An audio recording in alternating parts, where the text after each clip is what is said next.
सकते हैं। तो हम यहाँ पर 3 का वर्ग करते हैं तो 3 3 का 9। देखिए 3 का y का वर्ग करेंगे तो कितना आना चाहिए, x आना चाहिए। तो y का हमने क्या वर्ग किया, यानी 3 का वर्ग किया तो x का माना यानी 9 आ गया। तो हमारा क्या हुआ, हमारा सत्य हुआ। ठीक है। हेलो दोस्तों, बहुत बहुत स्वागत हमारे YouTube चैनल BKP क्लासेस पर। मैं हूं विजय कुमार। आज हम बात करते हैं प्रश्नावली 1 का। ठीक है, क्लास 12 की मैथ है और भाग 1 है। तो इस पर हम बात करेंगे और बहुत बेसिक से चलेंगे, एक एक प्रश्न लेकर चलेंगे, सही बच्चों को समझाते हुए चलेंगे। ठीक है, चलो तो हम इस पर बात करते हैं। प्रश्न हमारे पहले देखिए क्या दिया है। पूर्णांकों में संबंध आर का मतलब होता है संबंध, रिलेशन। ठीक है, बात समझ में आ रही है ना भाई।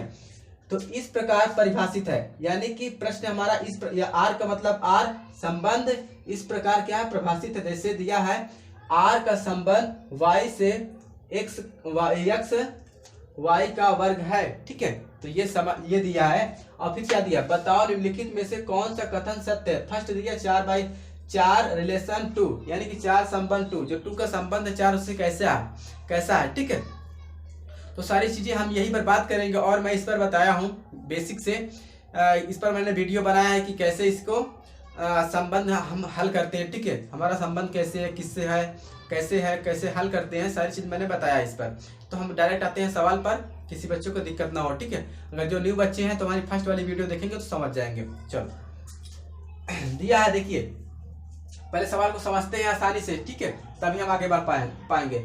x r y, यानी कि x का जो संबंध है y से वो कैसा है, x जो है y का वर्ग है, यानी कि x का मान y का वर्ग होना चाहिए, वर्ग है। ठीक है, यानी x का जो मान है, x बराबर जो हमारा मान आएगा वो y का वर्ग होगा, तभी हमारा क्या होगा, रिलेशन पूरा होगा। जैसे कि 2 का हम वर्ग करेंगे तो 4 अगर आएगा तो क्या होगा, रिलेशन होगा। जैसे फिर समझ लीजिए बहुत ध्यान से, नहीं बोले कि सर मुझे समझ में नहीं आया। y का क्या दिया है, x y का वर्ग है, यानी कि x जो हमारा है y का वर्ग है। ठीक है, y का वर्ग है तो क्या दिया, x संबंध y। तो फिर क्या प्रश्न में दिया है, x का y का वर्ग है, तो x y का वर्ग है। तो चलो प्रश्न पर आते हैं, जरा समझ में आएगा। प्रश्न नंबर फर्स्ट उठाते हैं, 4 रिलेशन 2, यानी कि 4 का संबंध जो 2 से है, इसको हम फर्स्ट वाले को x मानते हैं, सेकंड वाले को हमें y मानते हैं। ठीक है, अब यहाँ ध्यान समझिएगा तभी समझ में आएगा। ठीक है, तो यहाँ पर देखिए x का जो संबंध है y का वर्ग है। ठीक है, तो y का वर्ग है तभी तो x आएगा। तो y का अगर हम वर्ग कर देंगे, y हमारा क्या है, 2 है, तो y के स्थान पर हमने 2 रखा, इसका हमने वर्ग करेंगे तो कितना आ जाएगा, 4 आया। तो 4 हमारा कहाँ है, देखिए 4 हमारा यहाँ है, ये 4 हमारा क्या है, x है। तो यहाँ पर देखिए ये किसका माना है, x का ही तो माना आया ना। तो 4 का हमने वर्ग किया, 2 का हमने वर्ग किया, 4 आया। ठीक है, तो इसका मतलब हमारा जो कथन फर्स्ट है वो सत्य है।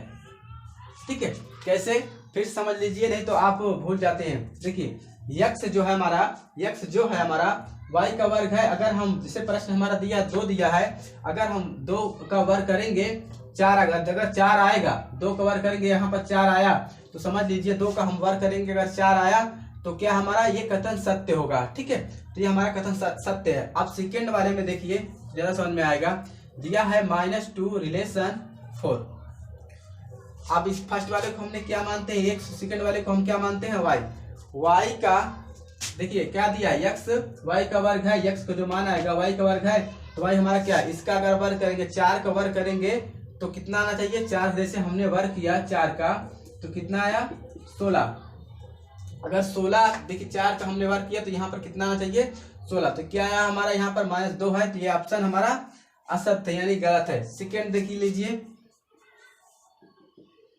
दिया है 3r9, तो x और y का हम वर्ग करेंगे। दिया पहले देखिए प्रश्न में दिया, भाई मैं अपने से नहीं बना रहा हूँ, प्रश्न में दिया तभी कर रहा हूँ। ठीक है, y का वर्ग करेंगे तो x आना चाहिए, तो y का वर्ग करेंगे तो x आना चाहिए, यानी कि x का माना चाहिए। तो 9 का हम वर्ग करेंगे तो x का, यहाँ पर जो x है इसके स्थान पर 81 आ जाएगी। 9 का वर्ग करेंगे कितना आ जाएगा, 9 का वर्ग करेंगे भाई कितना आया, 81। तो देखिए यहाँ पर कितना आना चाहिए 81, तो ये ऑप्शन हमारा क्या है, गलत है। अच्छा लास्ट लेते हैं, उठाते हैं, क्या दिया 9 और R3, ठीक है। इसको हमने क्या माना x, इसको क्या माना y। देखिए क्या कहा प्रश्न में, क्या कह रहा है, x जो है हमारा y का वर्ग है, x जो है हमारा यानी कि x जो हमारा 9 यानी 9 जो है हमारा 3 है, ठीक है। ये 9 है, ये हमारा 3 है, तो 9 जो हमारा है वो y का यानी कि 3 का वर्ग है। कहने का मतलब जो प्रश्न हमारा दिया है, इस कहने का मतलब यही है, ठीक है। जो x है हमारा y का वर्ग है, तो y का वर्ग होगा तभी तो x का मान आएगा।